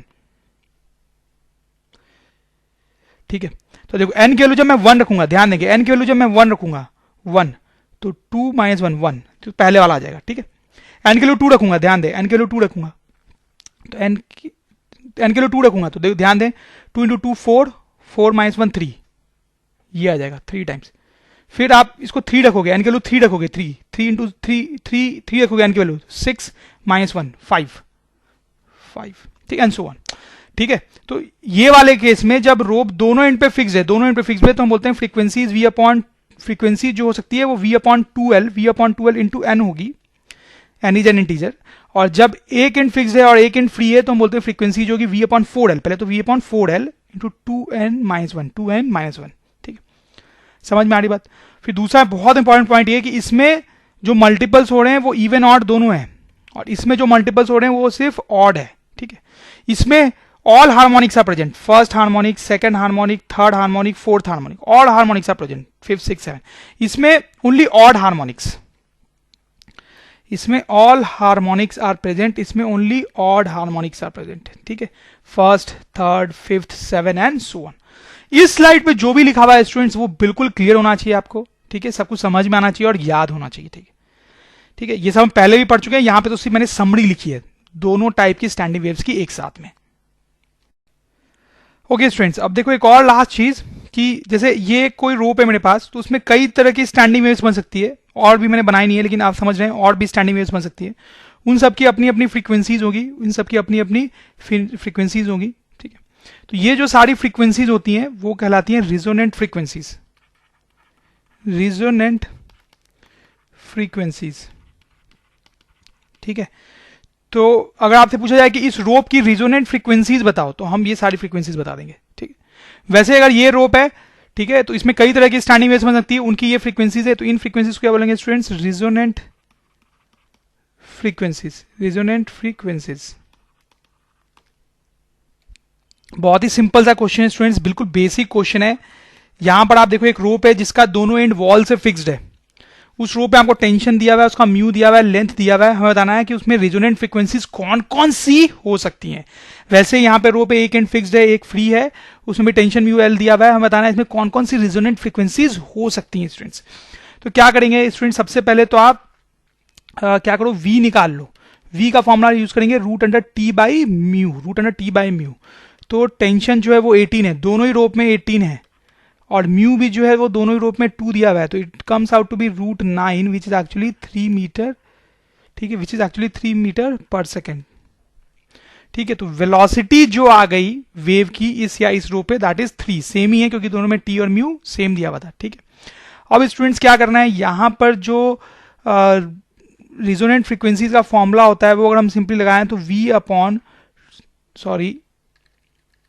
फ्रीक्वेंसी का फॉर्मूला जो होता है that is v upon 2l into N, यही होता है ना स्टूडेंट्स, अगर आपको याद हो तो वे n इज एन इंटीजर। ठीक है, तो लिखने का तरीका ऐसा नहीं होता है, ऐसे लिखते हैं simply n is an integer. ठीक है, यही होता है ना v upon 2l into N. और यहां पर क्या होता है students, v upon 4l into यहाँ पे सिर्फ ऑड नंबर से मल्टीप्लाई होता है, ये ऑड नंबर से, इसलिए इसको लिखते हैं 2n-1, राइट। ठीक है, जहाँ पे n कोई भी इंटीजर है, एक्चुअली में ऑड से मल्टीप्लाई होता है, ऑड से मल्टीप्लाई होता है। और यहाँ पे v अपॉन 12 ऑड इवन दोनों से मल्टीप्लाई हो सकता है। ठीक है, यही तो फंडा होता है ना, बिल्कुल ध्यान देकर, आपको थोड़ा भी कंफ्यूजन हो रहा है तो पीछे जाके देखें हमने क्या पढ़ाया था।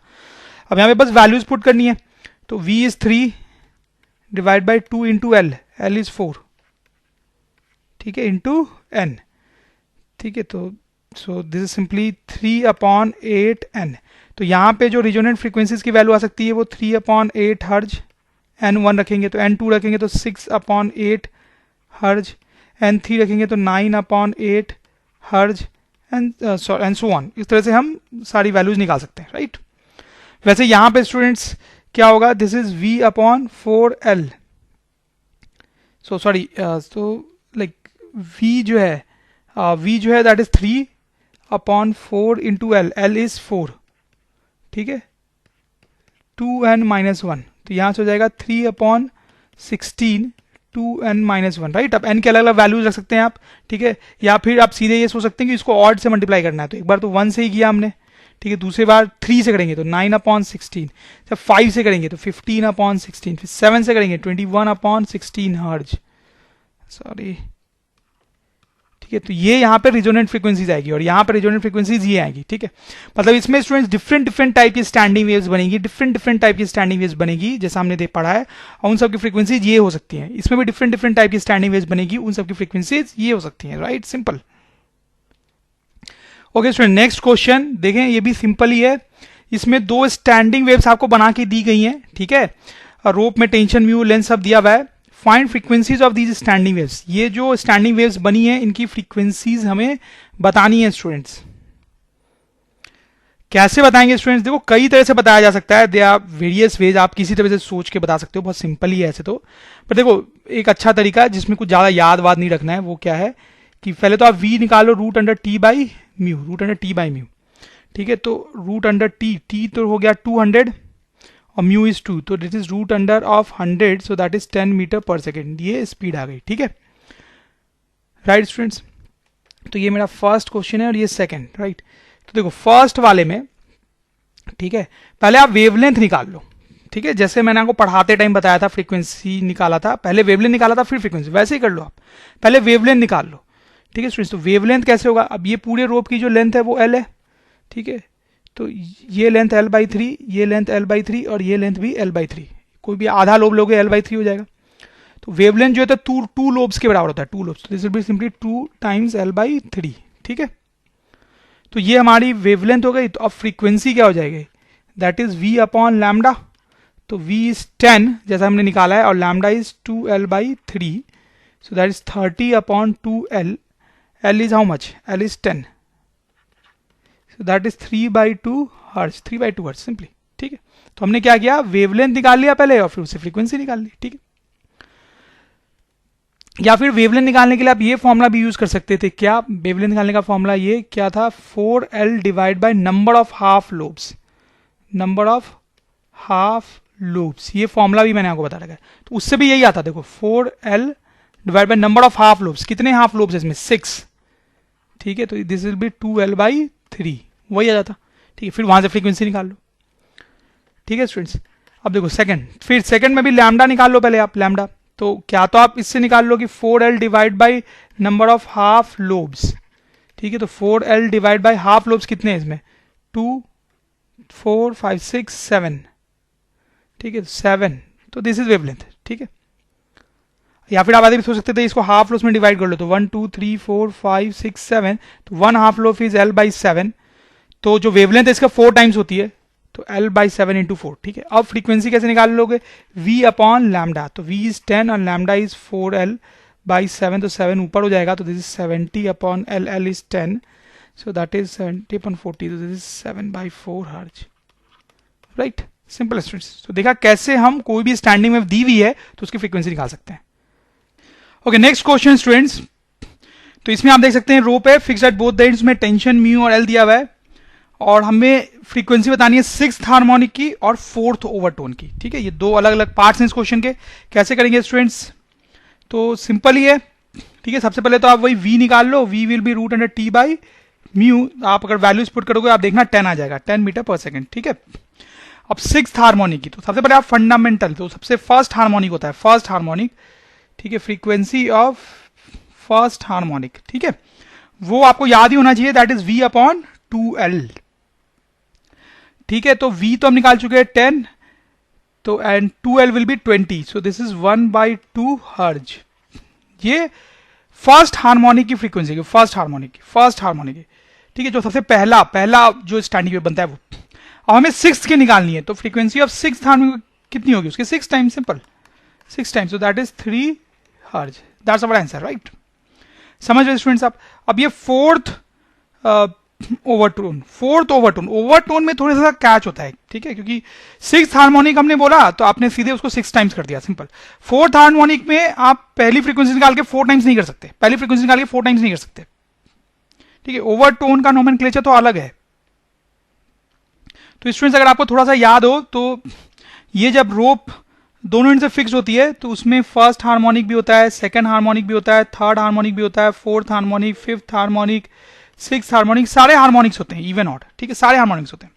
अब ओवरटोन वाला नोमेनक्लेचर क्या होता है? पहले वाले को फंडामेंटल बोलते हैं, दूसरे वाले को फर्स्ट ओवरटोन बोलते हैं, फिर सेकंड ओवरटोन बोलते हैं, फिर थर्ड ओवरटोन, उसके बाद वाले को फोर्थ ओवरटोन. ठीक है, तो हमें फोर्थ ओवरटोन बताना है, तो मतलब फिफ्थ हार्मोनिक बताना है. तो हम लिख सकते हैं यहाँ पे fourth overtone is actually equals to in this case fifth harmonic. ठीक है स्टूडेंट्स, सिंपल सी बात है. तो आपको फोर्थ ओवरटोन की फ्रीक्वेंसी निकालनी है, मतलब फिफ्थ हार्मोनिक की निकालनी है. तो हमारी जो फ्रीक्वेंसी हो जाएगी फोर्थ ओवरटोन की, that will be 5 times of fundamental, 5 times of this fundamental. So that is 5/2 hertz. So that is our answer. समझ में आई बात स्टूडेंट्स आपको? ओके, अब वैसा ही क्वेश्चन करते हैं सेम टू सेम, लेकिन रोप का एक एंड फिक्स है, दूसरा एंड फ्री है. तो फिर से काम क्या करेंगे स्टूडेंट्स? अच्छा, बस इसमें एक चेंज है, इसमें सिक्स्थ हार्मोनिक नहीं, आपको सेवेंथ हार्मोनिक बताना है. क्यों ऐसा मैं बोल रहा हूं, 6 क्यों नहीं? क्योंकि स्टूडेंट्स अगर आपको याद हो तो इसमें सिर्फ ऑड हार्मोनिक्स ही होते हैं, ये आपको याद होना चाहिए बिल्कुल. इसमें ओनली ऑड हार्मोनिक्स होते हैं, ओनली ऑड हार्मोनिक, इसमें सिर्फ ऑड हार्मोनिक्स ही होते हैं. तो 6 तो निकाल ही नहीं सकते आप, इसमें सेवेंथ हार्मोनिक निकाल सकते हो. तो उसके लिए पहले फंडामेंटल निकालो, पहले v निकाल लो, root under T by mu. Data वही है लास्ट क्वेश्चन वाला, तो v जो है वो 10 मीटर पर सेकेंड ही आ जाएगा. फिर frequency of fundamental harmonic will be v upon 2l. So that is v is 10 and 2l that is 20. So that is half हर्ज. ठीक है, अब सेवेंथ हार्मोनिक जो होगा that will 7 times of this half. So this is 7/2 हर्ज. ठीक है students, simple. अब फिर से फोर्थ ओवरटोन थोड़ा सा ध्यान रखना पड़ता है स्टूडेंट्स, उसमें कंफ्यूजन होता है. तो देखो इसमें इस तरह से सोचो फिर से कि फर्स्ट हार्मोनिक होता है, थर्ड हार्मोनिक होता है, फिफ्थ हार्मोनिक होता है, देन सेवेंथ हार्मोनिक होता है, नाइन्थ हार्मोनिक होता है, 11th हार्मोनिक होता है, ऐसे होता है. ठीक है, सिर्फ ऑड हार्मोनिक्स, इवन होता नहीं है. पहले वाले को बोलते हैं फंडामेंटल, दूसरे वाले को बोलते हैं फर्स्ट ओवरटोन, फिर इसको बोलेंगे second overtone, then third overtone and then fourth overtone. तो फोर्थ ओवरटोन जो है वो 9th हार्मोनिक है बेसिकली. ठीक है, तो यहाँ पे बेसिकली 9th हार्मोनिक का निकाल लो, वही होगा हमारा answer. So 9 times of fundamental, that is 9/2 hertz. That is our answer. तो देख सकते हैं आप, सिंपल क्वेश्चंस होते हैं जनरली ये स्टैंडिंग वेव्स के. ओके स्टूडेंट, नेक्स्ट क्वेश्चन देखते हैं. इसमें क्या रहा है कि एक लंबी रोप है, उसका लेंथ दिया हुआ है आपको, टेंशन म्यू दिया हुआ है. एक छोटी रोप है, उसका लेंथ, टेंशन और म्यू दिया हुआ है. अब क्वेश्चन को ध्यान से देखेंगे, इसमें कई बार लोग कंफ्यूज हो जाते हैं, हालांकि सिंपल ही है. Find a common frequency eight which both can resonate. ठीक है स्टूडेंट्स, तो देखो क्या सीन है, इसमें बहुत सारी स्टैंडिंग वेव्स बन सकती है, इसमें भी बहुत सारी स्टैंडिंग वेव्स बन सकती हैं, सबकी अलग अलग फ्रीक्वेंसीज होंगी. तो हमें कोई एक ऐसी कॉमन फ्रीक्वेंसी बतानी है, जिसपे ये भी रिजोनेट कर सके और ये भी रिजोनेट कर सके. मतलब कोई ऐसी फ्रीक्वेंसी बतानी है जिसकी स्टैंडिंग वेव इसमें भी बन सके और इसमें भी बन सके. देखो अभी आपको और अच्छे से समझ में आ जाएगा। पहले जो ऊपर वाली रोप है उसको रोप 1 बोल देता हूँ, रोप 1 उसकी बात करते हैं, ठीक है। तो उसमें जो वेलोसिटी होगी वेव की √T/μ, तो T is 100 and mu is 1, so this is 10 metre per second, ठीक है। तो रोप 1 में स्पीड जो है वो 10 मीटर पर सेकेंड है, ओके। तो इसमें जो फ्रीक्वेंसीज बनेंगी वो कौन कौन सी होंगी students, that will be V/2L into N, ठीक है। दोनों एंड फिक्स इसका, तो ये फॉर्मूला होगा। So that is V is 10, 2L that is 20 into N, so that is n/2। तो अब यहाँ के n के डिफरेंट वैल्यूज रख सकते हैं, तो 1/2, then 2/2 that is 1, then 3/2, then like 4/2 that is 2, 5/2, 6/2 that is 3, then 7/2, 8/2 that is 4, ऐसे ऐसे ये सारी जो फ्रीक्वेंसीज हैं, ठीक है, ये सारी फ्रीक्वेंसीज की स्टैंडिंग वेव इसमें बनेगी। मतलब जो सबसे पहले वाले बेसिक होती है उसकी फ्रीक्वेंसी हाफ होगी, दूसरी उसके बाद जो बनती है फर्स्ट ओवरटोन उसकी 1, second overtone, third overtone and so on, ठीक है। अब स्टूडेंट्स हम रोप 2 की बात करते हैं, ठीक है। तो rope 2, let me use different colour for rope 2 for clarity. Rope 2 की हम बात करें तो उसमें वेलोसिटी वंस अगेन √T/μ से निकालेंगे। T जो है उसमें कितना दिया हुआ है 36 and mu is given as 1, so this is 6 metre per second, ठीक है। तो इसमें जो स्टैंडिंग वेव्स बन सकती है उसका फॉर्मूला आप लिखेंगे V/2L इंटू एन स्टूडेंट्स। तो V हमने कहा है 6 और 2L विल बी 20 एन, ठीक है। So this is 3/10 into n. तो अब एन के डिफरेंट डिफरेंट वैल्यूज रखेंगे तो इसमें वो डिफरेंट डिफरेंट स्टैंडिंग वेव्स हमें मिल जाएगी जो यहाँ बनेगी, ठीक है। एन के वैल्यू 1 रखेंगे तो 3/10, ठीक है। एन की वैल्यू 2 रखेंगे तो दैट विल 6/10, 3 रखेंगे तो 9/10, 4 रखेंगे तो 12/10, 5 रखेंगे तो 15/10, राइट, 5 रखेंगे तो 15/10, देन 6 रखेंगे तो 18/10, 7 रखेंगे 21/10, ऐसे मतलब बहुत सारी आएंगी, राइट। तो देखो, तो ये सारी फ्रीक्वेंसी, इसको थोड़ा सिंप्लीफाई भी कर सकते हैं। This is actually 3/5, this is actually 6/5, this is actually 3/2, actually 9/5, ठीक है। तो बेसिकली ये डिफरेंट डिफरेंट स्टैंडिंग वेव्स है, ये फ्रीक्वेंसी की स्टैंडिंग वेव्स इसमें बन सकती है, ठीक है। तो क्वेश्चन सिंपल ये था कि एक कॉमन फ्रीक्वेंसी बतानी है जिसकी स्टैंडिंग वेव्स दोनों में बन सकती है। जैसे मान लो ये हाफ है, इस फ्रीक्वेंसी की जो स्टैंडिंग वेव है, इस फ्रीक्वेंसी की स्टैंडिंग वेव सिर्फ रोप 1 में बनेगी, रोप 2 में तो वो आया ही नहीं बनेगी। रोप 2 में हाफ कहीं नहीं दिख रहा है आपको, ठीक है। 3/10 की स्टैंडिंग वेव सिर्फ रोप 2 में बनेगी, 1 में नहीं बनेगी। आप समझ रहे हो बात को। तो ऐसे कॉमन निकालना है, तो कॉमन आप देखोगे तो ये 3/2 आपको दिखेगा, 3/2 यहाँ भी है और यहाँ भी है, ठीक है। 3/2 इज आवर आंसर। तो ये एक ऐसी फ्रीक्वेंसी है जिसकी स्टैंडिंग में रोप 1 में भी बनेगी और रोप 2 में भी बनेगी। Okay, let's see this question student. देखो इसमें क्या करना है, एक रोप है फिक्स्ड है 2 वॉल्स के बीच में, उसकी लेंथ बतानी है बेसिकली, उसका म्यू दिया हुआ है, उसका टेंशन दिया हुआ है, ठीक है। और देखो इसमें जो मेन चीज दी हुई है वो ये है, the wire resonates at frequency 420 hertz and 490 hertz. मतलब इस वायर में स्टैंडिंग वेव्स बनती हैं, 420 हर्ट्ज की बन सकती है, 490 की भी बन सकती है, ऑब्वियसली और भी बहुत सारी बन सकती है, उसमें से 2 आपको दी हुई है। 420 की स्टैंडिंग वेव बन सकती है, 490 हर्ट्ज की बन सकती है, ठीक है। It does not resonate at an intermediate frequency. Okay, now this is important point कि इस फ्रीक्वेंसी की स्टैंडिंग वेव बन सकती है, इस फ्रीक्वेंसी की स्टैंडिंग वेव बन सकती है, लेकिन 420 और 490 के बीच में कोई भी आप फ्रीक्वेंसी लोगे, 420 और 490 के बीच में अगर आप कोई भी फ्रीक्वेंसी लोगे तो उसकी स्टैंडिंग वेव नहीं बनेगी, उसकी स्टैंडिंग वेव नहीं बनेगी, ठीक है। This is important point. तो इसकी लेंथ कैसे बताएंगे? देखो स्टूडेंट्स, यहां पर जो पहले तो आप देखो म्यू और टी दिया हुआ है, तो उससे आप वी निकाल लो, तो दैट इज √T/μ, क्योंकि अगर वो दिया हुआ है तो उससे आप वी निकाल सकते हो, उसकी जरूरत पड़ेगी। तो T is 450 and mu is 5 × 10⁻³ ठीक है। इसको कैलकुलेट किया जा सकता है, ठीक है। अब देखो यहां पर जो मेन चीज है उस पर आप आए, तो इसमें जो स्टैंडिंग वेव्स बनती है स्टूडेंट्स, उसकी फ्रीक्वेंसीज का फॉर्मूला होता है V/2L × n, ऐसे होता है, ठीक है। तो अब देखो इस इतनी फ्रीक्वेंसी की स्टैंडिंग वेव बनती है इसमें, तो उस जब इतनी फ्रीक्वेंसी की स्टैंडिंग वेव बन रही होगी तो n की कुछ वैल्यू होगी। ये तो दिया हुआ नहीं है कि इतनी फ्रीक्वेंसी की जब स्टैंडिंग वेव बनती है तो n कितना होता है, ये फर्स्ट हार्मोनिक है, सेकंड है, थर्ड है, कौन सा ओवरटोन है, ये तो दिया हुआ नहीं है, बस इतनी की बनती है और उसके बाद नेक्स्ट इतनी की बनती है। तो प्लीज आप ध्यान लगाएं, इसका मतलब ये होगा कि v upon 2l into N जो है दैट विल बी 420, ठीक है, एन की वैल्यू पता नहीं है मुझे, लेकिन जो नेक्स्ट है, नेक्स्ट होगा एन की वैल्यू एक बढ़ाएंगे तो उसको लिख सकते हैं एन प्लस 1 दैट इज 490। आप समझ रहे हो, ये दो इक्वेशन हमारे पास यहां से बनेगी, इक्वेशन 1 एंड इक्वेशन 2, ठीक है। अब आपको ये बात समझ में आ गई है तो आप इसको आराम से सॉल्व कर लोगे। कैसे, आप देखें, इसको यहां से लिखेंगे v upon 2nl plus v upon 2l equal to 490।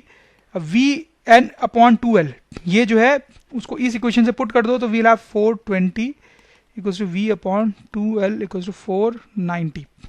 फिर स्टूडेंट्स वहां से सॉल्व करने पे, सॉरी यहाँ पे माइनस है ना, इक्वल टू गलती से लिख दिया मैंने, so we'll have v upon 2l equal to 70। अब आप जब आराम से देख सकते हैं कि ये सॉल्व हो जाएगा, l will be equal to v upon 140 metre, right. v जो है वो यहां से निकाल लेंगे, उसको यहां पुट कर लेंगे, will get the value of l। समझ में आई, बेसिक फंडा सिंपल होता है ऐसे क्वेश्चन में, बस थोड़ा सा इधर उधर ट्विस्ट किया जाता है। ओके स्टूडेंट्स, नेक्स्ट क्वेश्चन देखो, ये एक रोप है फिक्स्ड बोथ एंड्स पे।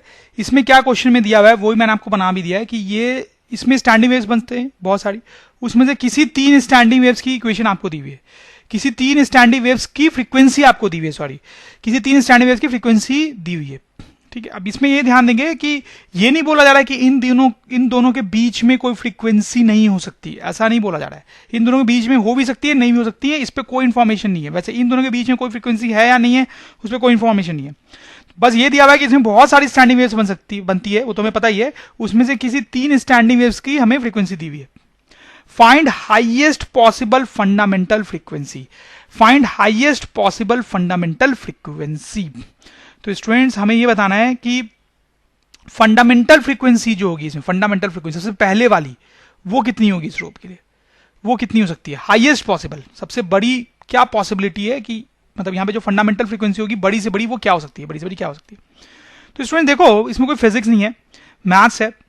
तो जो भी आगे फंडामेंटल फ्रीक्वेंसी होगी, सपोज को f0 बोल देते हैं उसको, तो 90 जो है उसका मल्टीपल होगा, ठीक है, 90 उसका मल्टीपल होगा, 150 भी उसका मल्टीपल होगा, 210 भी उसका मल्टीपल होगा, ठीक है। क्योंकि जो फंडामेंटल होता है first harmonic, basically first harmonic, उसके बाद second, third, fourth, fifth harmonic जितने भी होते हैं सब उसके मल्टीपल ही होते हैं, सब उसके मल्टीपल ही होते हैं,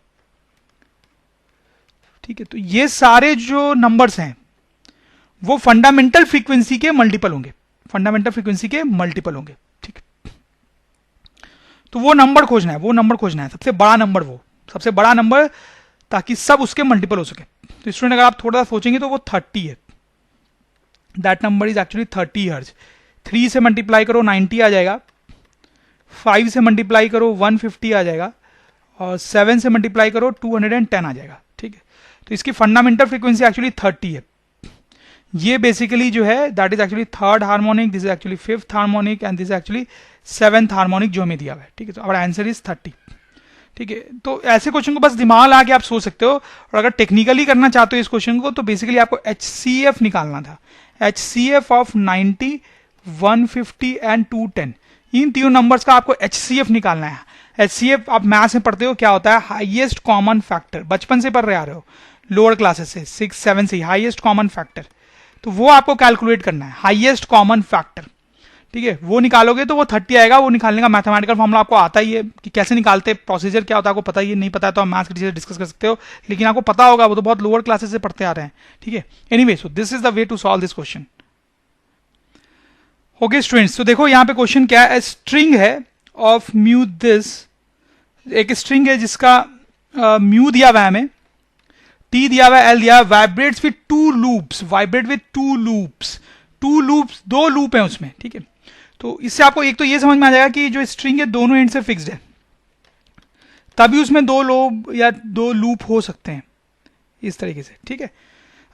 एक एंड से अगर ओपन होती है रोप, ठीक है, वो दिया हुआ नहीं है इसमें, अगर देखा जाए कि एक एंड से फ्री है या नहीं है, लेकिन हम समझ सकते हैं वो यही रोप होगी, क्योंकि अगर एक एंड से फ्री होती है ना तो कभी भी 1.5 लोब, 2.5 लोब इस टाइप से ही होता है, ठीक है। एनीवे, तो ये सिचुएशन है हमारे पास, ठीक है। उसमें म्यू दिया हुआ है 0.5, टी दिया हुआ है 100 और एल दिया हुआ है 10। तो एक काम तो आप डेफिनेटली पहले कर सकते हो कि वेलोसिटी निकाल लो, that is root under T by mu, so that will be root under 200 in this case, value put करके देखना। Find maximum velocity of any particle on the rope if amplitude of antinode is this. Okay, slightly different question. Amplitude of antinode is 0.5. Students, ये जो antinode है, ठीक है, antinode पे जो particle SHM कर रहा है, एंटीनोड पे जो पार्टिकल एसएचएम कर रहा है, उसका एम्पलीट्यूड दिया हुआ है 0.5 सेंटीमीटर, 0.5 सेंटीमीटर। एम्पलीट्यूड पे एंटीनोड पे जो पॉइंट है उसका एम्पलीट्यूड 0.5 सेंटीमीटर है, ठीक है स्टूडेंट्स। बाकी जगह पे तो एम्पलीट्यूड कम होगा उससे। Find maximum velocity of any particle of rope. Okay okay, question ये है कि इसमें सारे पार्टिकल्स जो हैं वो एसएचएम कर रहे हैं, सारे पार्टिकल्स जो हैं वो एसएचएम कर रहे हैं, सारे पार्टिकल्स एसएचएम कर रहे हैं, तो उनकी वेलोसिटी चेंज हो रही है, तो मैक्सिमम वेलोसिटी बतानी है पार्टिकल की, मैक्सिमम वेलोसिटी। तो स्टूडेंट्स आप देखो, जब पार्टिकल एसएचएम करते हैं, जब पार्टिकल एसएचएम करते हैं तो उनकी मैक्सिमम वेलोसिटी मीन पोजीशन पे होती है, मीन पोजीशन पे वेलोसिटी मैक्सिमम होती है। उसका फॉर्मूला होता है a into omega, amplitude into omega, amplitude into omega, omega is 2 pi into frequency, ठीक है, ठीक है। तो अब देखो, कोई भी पार्टिकल एसएचएम कर रहा होता है तो उसकी मैक्सिमम वेलोसिटी मीन पोजीशन पे होती है, ठीक है, ए ओमेगा, वही हमें पता करनी है। अब देखो, सारे पार्टिकल्स का एम्पलीट्यूड अलग है, सारे पार्टिकल्स का एम्पलीट्यूड अलग है, ठीक है। तो हम ये एंटी नोड वाला पार्टिकल कंसीडर करेंगे क्योंकि उसका एम्पलीट्यूड हाईएस्ट होता है, उसका एम्पलीट्यूड हाईएस्ट होता है, एम्पलीट्यूड हाईएस्ट होने से वेलोसिटी और भी हाईएस्ट होगी। तो amplitude will be 0.5 divide by 100, ऐसा यूनिट में, ये सेंटीमीटर में दिया हुआ है ना, मीटर में कन्वर्ट कर लिया, 2 पाई इंटू एफ। अब इसकी फ्रीक्वेंसी पता करनी है, इसकी frequency that is v upon 2l into 2 होगा स्टूडेंट्स, इंटू 2 होगा, इंटू 2। ये सेकेंड हार्मोनिक है, आप ऐसा समझ रहे होंगे, this is second harmonic, right, this is second harmonic. तो बस आप कुछ बस वैल्यूज पुट करके कैलकुलेट कर लो, 100 2 पाई, v जो है that is √200, 2l that is l कितना है, l इज 10, तो 2l इज 20 का स्क्वायर। अब इसको सॉल्व कर लेंगे, ठीक है।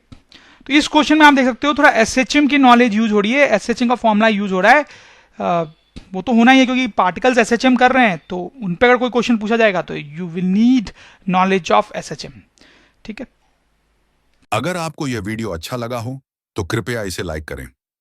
डेली ऐसे ही वीडियो देखने के लिए चैनल को सब्सक्राइब करना ना भूलें और बेल आइकन दबाना भी ना भूलें ताकि आपको नए वीडियो की जानकारी तुरंत मिलती रहे।